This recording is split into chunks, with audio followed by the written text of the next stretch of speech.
Hey everyone, so today I want to talk about a TV show called Mongrels. Now before I get in with this video, I need to point out that this is a puppet show for an adult audience.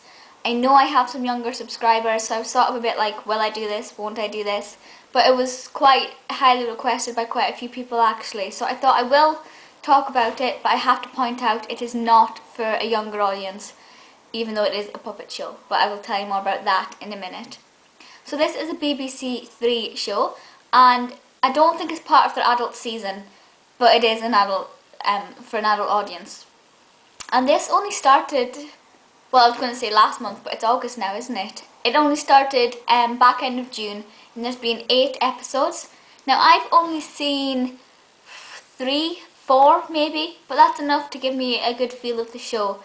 But I've not seen them all, so I'm going to watch the rest of them either tomorrow or the next day, because they are on, I think they're all on iPlayer. BBC have uploaded them to YouTube as well if they're not on iPlayer.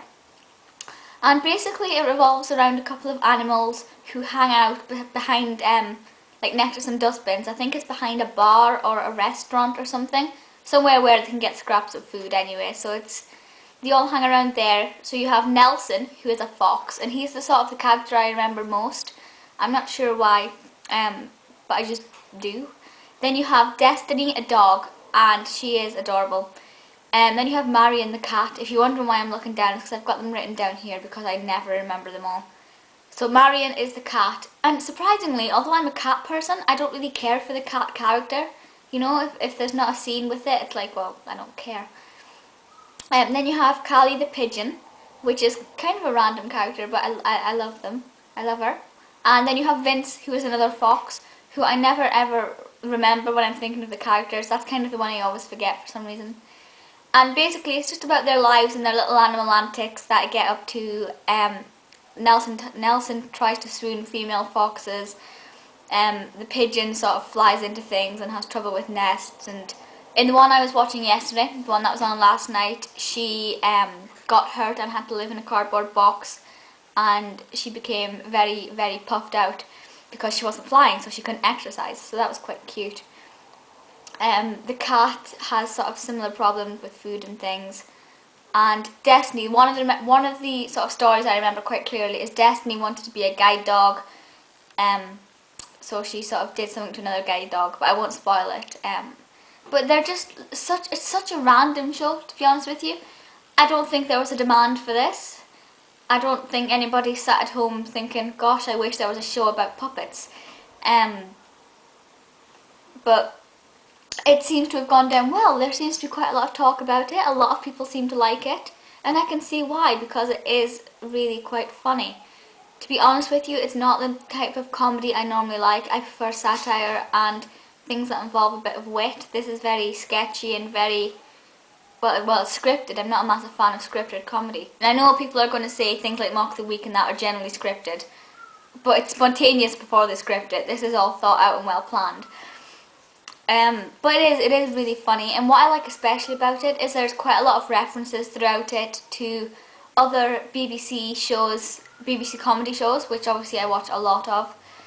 In last night's episode alone, you had there was reference to the Catherine Tate show, which I love. And there was reference to Little Britain, which I love.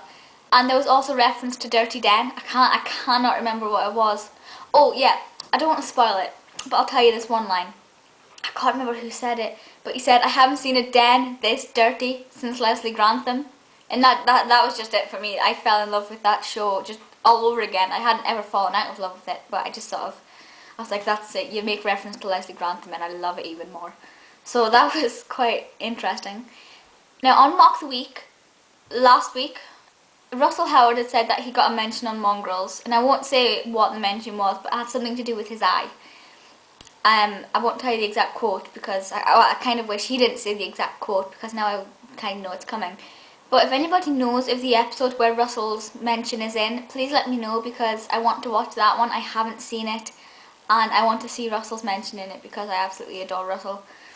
And I want to see it. Basically, I will obviously find it at some point, but I would like it to be the next one I watch, but never mind. Now, the show is actually written by John Brown, who I didn't think I'd heard of. I say the show, from what I can tell, at least 4 episodes have been. I'm not sure about the rest. Now he also wrote 2 Pints of Lager, which I love. After You've Gone, which I love. And what was the other one? Grown Ups, which I like. So yeah, it's really good when you have sort of really good quality writers sort of writing a new show, because it sort of reinforces your belief in the show that it's going to be good. Because I did check the name before I started watching it, and I was like, okay, I like this exercise. The cat's doing a figure of 8 around my legs. Hilda, what are you doing? I did sort of, when I saw the writer's name, I was like, this is going to be quite good. And 1 minute, sorry, the cat wants to say hello. Here we go. You say hello. She's being a pest. She's almost in season, so she's starting to get a little bit annoying.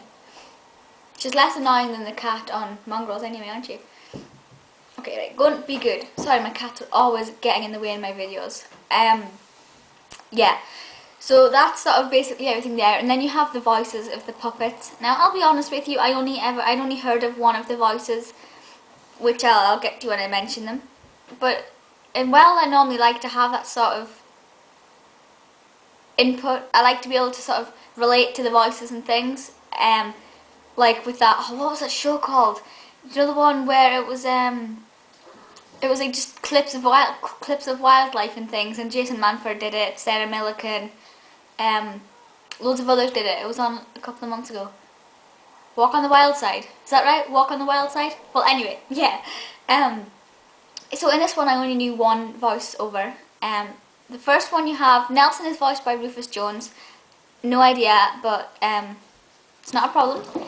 And then the dog, Destiny, is voiced by Lucy Montgomery, which is a name I kind of recognise, but I can't sort of work out where from. Then you have Marion the cat, who is Dan Tetsell. I think that's how it's pronounced, or it could be Tetsell. Again, not a name I know, but it's going to be one I'm going to look out for now. Then you have the pigeon is voiced by Katy Brand, who I know who Katy Brand is, so that was quite a relief to know somebody in there. And then Vince, the other fox, is by Paul Kaye. There have been some sort of other guest voiceovers, whatever. I'm going off on a tangent here. There has been other people there, but I didn't really know them either, and then they're not the main cast, so I didn't bother writing them down. But if you want to know them, check out the IMDb page and the Wikipedia page. There's lots of information on there if you want to know more about the voiceovers and things. So each episode is 30 minutes, which is about average for your general sort of puppet-based show. As I said, I'm not really a massive fan of this type of show. I don't really care for puppet shows. I don't care for this type of comedy usually. But I think because, first of all, because there's a lot of reference to other BBC shows, I really, really do like it, because I just love that in anything. And it's slightly different. The fact that it's more adult-based makes the humour kind of more funny than just general sort of slapstick comedy. So it's definitely worth checking out if you can. I can't remember the time it's on BBC Three. It's on random times and things. So check Radio Times website for full listings and things. But it is worth watching if you can. It's not one that I'd probably buy on DVD. For example, I'd buy Mock the Week, I'd buy QI, but I don't think I'd buy this on DVD. But if it's on telly and I've got the choice to watch it, I would watch it because it is good. You will laugh. I find that there's moments where there's no laughter and I'm just sitting thinking, well, it's a good programme, it's enjoyable, but I'm not exactly laughing. And then the next moment, you know, I'm hysterical with laughter because it is so, it's just fantastic, you know. So it sort of balances it out, kind of, you know. It's at one moment it's like, oh, it's okay, but then the next moment you're floored. So it's brilliant. It does work out for the best. Yeah, I think that's all I've written down for it. So if you're of the adult audience, go and check it out. And if not, I wouldn't recommend you check it out, mainly because I don't want to get in trouble for recommending you do that. But it is a brilliant show. Kind of, BBC Three just now are doing a lot of good TV shows.